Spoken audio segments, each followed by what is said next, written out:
Buonasera e ben ritrovati con una nuova edizione del TG Flash di New Sicilia. In apertura tragedia sulla A19 Palermo-Catania all'altezza dello svincolo di Enna, dove un tir è precipitato dal viadotto Gurgazzi da un'altezza di circa 12 metri. Il mezzo ha preso fuoco e il conducente ha perso la vita. Le fiamme si sono propagate nella vallata sottostante, costringendo alla chiusura della strada statale 192. Anche l'autostrada è bloccata in entrambe le direzioni, con forti ripercussioni sul traffico. Cibo non tracciato, lavoro nero e gravi violazioni sulla sicurezza. Scatta il blitz in 2 ristoranti di Nicolosi, nel Catanese. Per uno dei locali è scattata la sospensione dell'attività e una denuncia per frode in commercio. In totale elevate sanzioni per oltre 44.000 euro.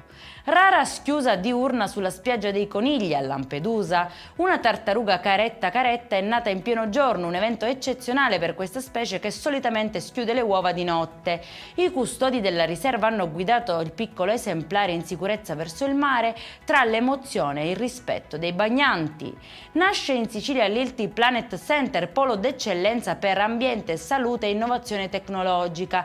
Finanziato con oltre 47 milioni di euro, il centro unisce laboratori, formazione e piattaforme digitali per affrontare le sfide del cambiamento climatico. E a proposito, chiudiamo con il meteo per la giornata di domani. Il caldo dà un po' di tregua alla Sicilia, permane però l'allerta arancione per il rischio incendi. Per questa edizione è tutto, prossimo appuntamento domani alle 13:30. Buona serata!